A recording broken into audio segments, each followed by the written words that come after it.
Hello, my name is David Bennett, and I'm here to talk to you about the destigmatization and harm reduction program that I've developed for our mental health and substance use disorder course. This particular program focuses on substance use. The outline of the program is going to go something like this. I'm going to talk to you about the problem of stigma and misinformation, the objectives of this program, the approach and rationale, education campaign that we're suggesting to address stigma, and the harm reduction promotion portion of the campaign, following it up with an overall vision for change. When I say the drug problem, when you hear that phrase, I'm sure a lot of things come to mind. We all have a concept of a drug problem, and it might be any number of things. You might think about people suffering on the street, fentanyl. You might think about overdoses. You may think about loved ones you've known or people you lost. You may also think about your own addictions or needs to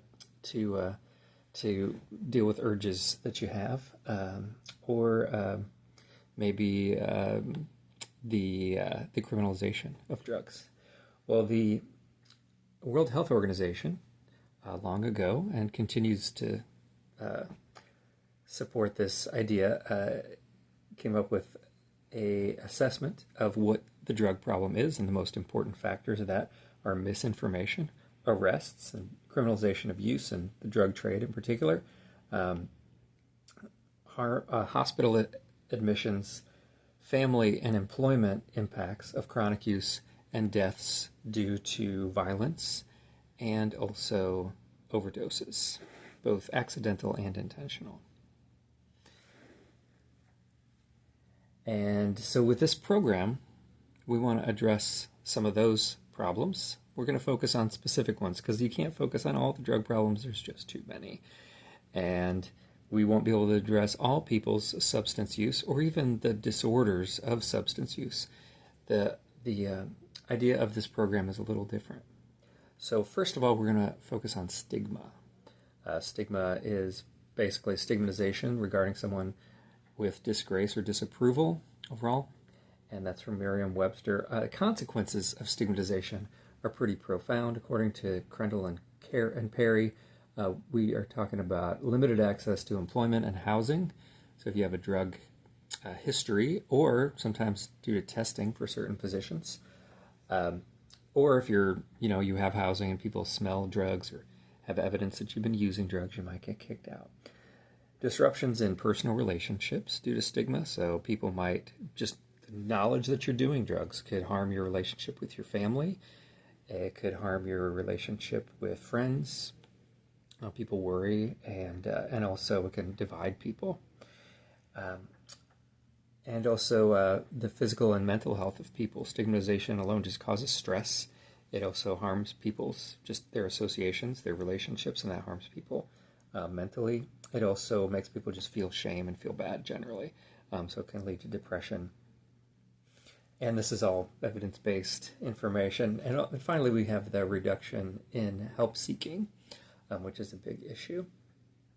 So people might not want to go seek help because, they might feel like they're going to get in trouble, or that people will look down on them.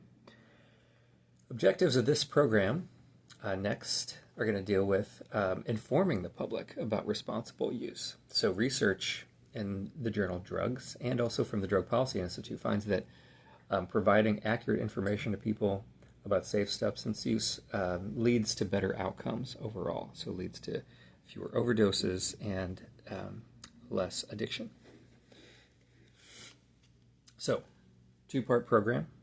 Parts are going to be related to harm reduction and also education overall and destigmatization. So our overall approach and rationale looks like this. Harm reduction, which is basically recognizing the fact that people use drugs. They're going to use drugs. We can't end all that forever. They use mind-altering substances, and they're going to find ways to do it, so why not find ways to do it safely? So teach them and provide the resources to do that. It's also the understanding that people practice the behavior of substance use for a reason, And that is to address their own problems. There may be trauma, there may be a history of issues, there might be things that are ongoing for people that are, they're using it as an escape or self-medication, any number of reasons why people might use drugs. But there's reasons, and just saying don't do it isn't enough. It doesn't work. People drink, people do all kinds of different things, and we're not going to be able to stop that easily. So this is a macro social work approach. We're not just looking at helping an individual. We're focused on addressing deeper problems, kind of overall societal problems of misuse and addiction. And this specific program focuses on the broader idea of marginalization of people who use drugs. We're also looking at long-term solutions of social norming through marketing, and we hope to propagate change on a much grander scale.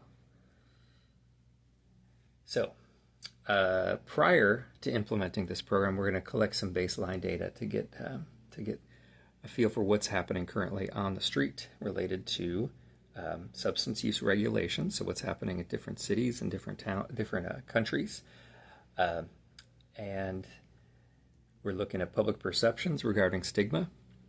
So, what do people already feel about their own stigmatization and the stigmatization of others related to drugs? What are the judgments that people have? And we're going to do some assessment of illegal drug-related hospitalizations and overdoses.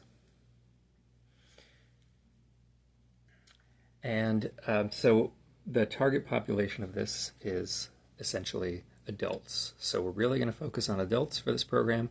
As we are going to be talking about safe use, it's really going to be targeted just at adults. So we're going to be very specifically intentional about who we choose for this program and how we market it. So we're talking about adult users, recognizing that there are users, and the drug curious. So these would be people who are interested in maybe trying things and wanting to do so safely. And we're also talking about family members and loved ones and friends of people who use drugs. And finally, we're talking about policymakers, so people who are going to drive that change. So, two-part program. Here's the first part, the destigmatization portion. And this is an educational campaign to address that stigma. This is going to be done through a video series that will feature celebrities, other forms of public figures who appeal to adults. So people who appeal to an adult market. And we're talking about people who have, maybe have a history of being famous well before the 21st century, and also people who, Rolling Stones would be an ideal example of somebody like this. But we might also talking about people who are disgraced from the public eye, who've been found to use drugs, but who maybe want to reclaim their place in society and get some dignity. People who, a lot of times celebrities will come out and be like, oh, I'm going through, rehab, and this is a challenge for me. Some of those people might feel okay about their drug use a lot of the time, and that's okay. So each episode is going to show this famous person, safely using a drug of their choice in a locality where it's legal. So this could be anywhere in the world. So there's countries where all drugs are legal, like Portugal. There's countries like Holland, where certain substances are legal. There's places where just use is legal. So Uruguay is another example where all drugs are legal. So people can buy the drugs, people can use the drugs in some countries. And so we're going to focus on places like that where it's legal to purchase and use the drugs. So nobody's getting in trouble, during or after the use of these, or the production of these videos. Emphasis is going to be on safe, recreational, or productive use. So how can people use drugs, and how do people use drugs to benefit themselves?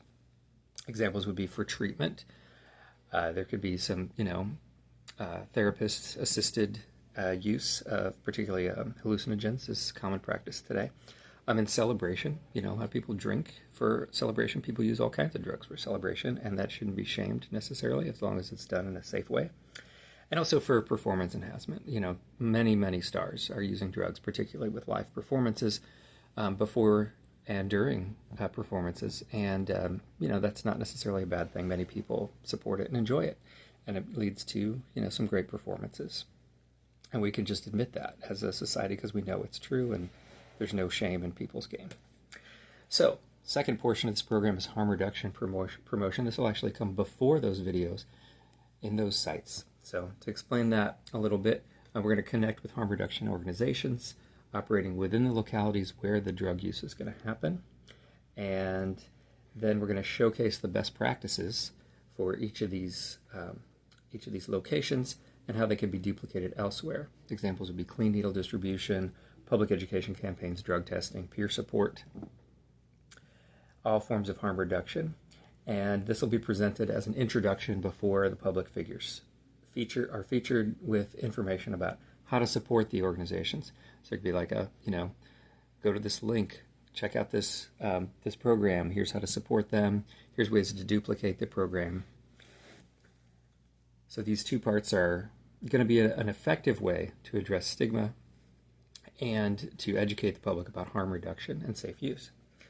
So the ideal of all this is to move from shame and hopelessness. Today we feel a lot of shame about our drug use, and we also feel a lot of hopelessness when we think about our concern for our loved ones who are, suffering through addiction and suffering through use, and the criminalization. People who end up in jail and dealing with all sorts of life circumstances that are quite destructive to them as a result of that. And moving towards acceptance and reconnection with people so that we feel more connected with the many people who are drug users and we can be honest about our own use. It's a long-term impact is what we're focused on. So decriminalization, we're going to measure how laws change over time. So we're thinking about a 3-year program, three seasons of this program for 8 episodes each. So looking at this over time, how does this impact criminalization? And reducing stigma among all populations. So we're going to, survey people where this show might be visible, and see how people are impacted, and then reduce harm through measuring the decrease in overdoses and accidental, both accidental and intentional. So this would be a long-term goal. It might be something that we hope to see, over 10, 15 years after this happens, because a popular campaign can have long-term impacts. There's a budget for this. We estimate that this could cost close to $3 million, and that's all kinds of things from hiring staff to production of the films and travel to different sites. But this is a donor-funded initiative, and we don't want to put pressure on anyone to get grants for this. But I think we can generate some interest in this, particularly from some of the celebrities who just want to let people know about what their real lives are about. And so this will be distributed through YouTube. And already on YouTube, people do safely use drugs. It's something that is part of their, it's allowable on there. And so this would be a free way to distribute it, but also a way to potentially generate income if we get enough people watching it. We can generate ad income for this. And we have some references. Thank you so much for listening, and I hope you are practicing whatever you do safely. Take care.